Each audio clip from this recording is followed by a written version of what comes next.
Is she? എനിക്കവരെ അറിയില്ല. വഴിയെ പോകുന്ന എല്ലാ സ്ത്രീകൾക്കും കയറി സംസാരിക്കാനുള്ള സ്ഥലമാണോ സിനിമാ കോൺക്ലേവ്? അതും ഞാൻ സംസാരിച്ചു കൊണ്ടിരിക്കുമ്പോൾ ഇതെന്താ ചന്തയാണോ? മന്ത്രി ഉൾപ്പെടെയുള്ളവർ എന്തുകൊണ്ട് അവരെ തടഞ്ഞില്ല? മലയാള സിനിമയിലെ ഇതിഹാസ ചലച്ചിത്രകാരൻ എന്ന് പുറം ലോകം വാഴ്ത്തുന്ന അടൂർ ഗോപാലകൃഷ്ണന്റെ ചോദ്യമാണിത്. ഉദ്ദേശിച്ചത് പുഷ്പവതി പൊയ്പാടത്ത് എന്ന ഗായികയെ കുറിച്ചും. സിനിമാ നയം രൂപീകരിക്കാൻ തലസ്ഥാനത്ത് ചേർന്ന കോൺക്ലേവിൽ അങ്ങനെ വഴിയെ പോകുമ്പോൾ കയറി അഭിപ്രായം പറഞ്ഞ സ്ത്രീയല്ല സാർ പുഷ്പവതി പൊയ്പാടത്ത്. അവർ കേരളത്തിലെ സംഗീത നാടക അക്കാദമിയുടെ ഉപാധ്യക്ഷയായ ഒരു ദളിത് വനിതയാണ്. എന്തിന് ദളിത് വനിത എന്ന് എടുത്തു പറയുന്നു എന്ന ചോദ്യത്തിന് കൃത്യമായ ഉത്തരമുണ്ട്. 1ാം റാങ്കോടെ ഗാനഭൂഷണവും ഗാനപ്രവീണയും പാസ്സായിട്ടും ഒരു സർക്കാർ ജോലിയിലും പരിഗണിക്കപ്പെടാതെ പോയ ഒരു ദളിത് സ്ത്രീയാണവർ. താൻ പാടിയ ചെമ്പാവ് പുന്നെല്ലിൻ ചോറോ എന്ന ഗാനം കേരളം മുഴുവൻ ഏറ്റുപാടിയിട്ടും ചാനലുകളിലും സ്റ്റേജ് ഷോകളിലും അത് മറ്റുള്ളവർ പാടുന്നത് നോക്കി നിൽക്കേണ്ടി വന്നിട്ടുള്ള ഗായികയാണവർ. അതിനെല്ലാം കാരണം വെള്ളത്തിലെ ഉപ്പ് പോലെ എല്ലായിടത്തുമുള്ള ജാതീയതയാണെന്ന് കൃത്യമായി മനസ്സിലാക്കിയിട്ടുള്ളവരാണവർ. എല്ലാ സാമൂഹിക ഇടങ്ങളിലും എന്ന പോലെ കലയിലും ജാതീയതയുണ്ടെന്നും അതിന്റെ ഭാഗമാണ് താൻ നേരിടുന്ന മാറ്റി നിർത്തപ്പെടലെന്നും വ്യക്തമായി മനസ്സിലാക്കി അതിൽ വിലപിച്ചു നിൽക്കാതെ പാട്ടിലൂടെ പ്രതിരോധം സാധ്യമാക്കിയ സമര വനിതയാണവർ. കേട്ടിട്ടില്ലേ അവരുടെ ആസാദി മുദ്രാവാക്യഗാനം? എത്രയെത്ര മതിലുകൾ തകർത്തെറിഞ്ഞ കേരളം എന്ന വിപ്ലവഗാനം.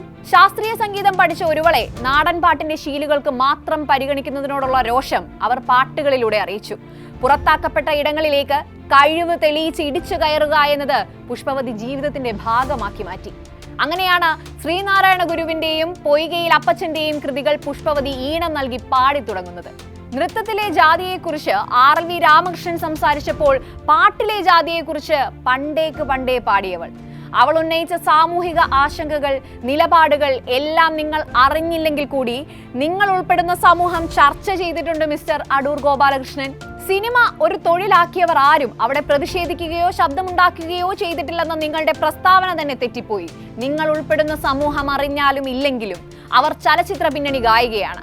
ശാസ്ത്രീയ സംഗീതമായാലും നാടൻ പാട്ടുകളായാലും സമസ്ത മേഖലയിലും തന്റെ കയ്യൊപ്പ് പതിപ്പിച്ചിട്ടും മുഖ്യധാരയിലുള്ള അടൂർ ഗോപാലകൃഷ്ണനെ പോലുള്ളവർ അവരെ തിരിച്ചറിയാത്തതിനുള്ള കാരണത്തെ തന്നെയാണ് കോൺക്ലേവ് നടക്കുന്ന ആ ഹാളിൽ താൻ ഉൾപ്പെടെയുള്ള മനുഷ്യരുടെ പ്രതിനിധിയായി അവൾ എഴുന്നേറ്റ് നിന്ന് പ്രതിരോധിച്ചത്. നിങ്ങളത് തിരിച്ചറിഞ്ഞില്ലെങ്കിൽ കൂടി നിർഭാഗ്യവശാൽ ആ കാരണം തന്നെയായിരുന്നു നിങ്ങളുടെ പ്രസംഗത്തിന്റെ ഉള്ളടക്കവും. നിങ്ങൾ പറഞ്ഞതുപോലെ പബ്ലിസിറ്റി അല്ല അവരുടെ ഉദ്ദേശം. അവർക്കത് പണ്ടേ ഉണ്ട്. അവർ ചോദ്യം ചെയ്തത് സ്വാതന്ത്ര്യം നേടി ഇന്ത്യ 78ാം സ്വാതന്ത്ര്യദിനം ആഘോഷിക്കാൻ ദിവസങ്ങൾ മാത്രമുള്ളപ്പോഴും താൻ ഉൾപ്പെടെ ഒരു സമൂഹം ഇപ്പോഴും നേരിടുന്ന പാർശ്വവൽക്കരണത്തെയാണ്. സിനിമാ കോൺക്ലേവിൽ സംഗീത നാടക അക്കാദമിയുടെ ഉപാധ്യക്ഷയും ചലച്ചിത്ര പിന്നണി ഗായികയും അതിലുപരി മികച്ചൊരു കലാകാരിയുമായി അവർക്ക് വരാൻ അവകാശമില്ലെന്ന് തീരുമാനിക്കേണ്ടത് നിങ്ങളല്ല സാർ. ഒരു സ്ത്രീയുടെ പ്രതിരോധത്തെ ജ്ഞാനനൂറ്റം കൊണ്ടുകൊണ്ട് അവരുടെ സ്ഥാനത്തെയും പദവിയെയും ലിംഗത്തെയും നോക്കിയല്ല അളക്കേണ്ടത്. അവരുയർത്തിയ വിഷയത്തിന്റെ ഗൗരവത്തെ ഉൾക്കൊണ്ടുകൊണ്ടാണ്. അത് എലിപ്പത്തായവും അനന്തരവും പോലുള്ള സിനിമകൾ ചെയ്ത നിങ്ങളെ പോലുള്ള പ്രതിഭാശാലികളിൽ നിന്നും കേവലം സാധാരണക്കാരായ ഞങ്ങൾ പ്രതീക്ഷിക്കുന്നുമുണ്ട്. പുഷ്പവതിയെ താങ്കൾക്ക് അറിയില്ല എന്നുള്ളത് ഒരു കുറ്റമായി കാണുന്നില്ല. എന്നാൽ അത് പ്രകടിപ്പിക്കുമ്പോഴുള്ള താങ്കളുടെ വാക്കുകളിലും ശരീരഭാഷയിലും ഉൾച്ചേർന്നിരിക്കുന്ന താൻ പോരിമയും മാടമ്പിത്തരവും ഈ കാലം വിചാരണ ചെയ്യുമെന്ന് ഉറപ്പാണ്.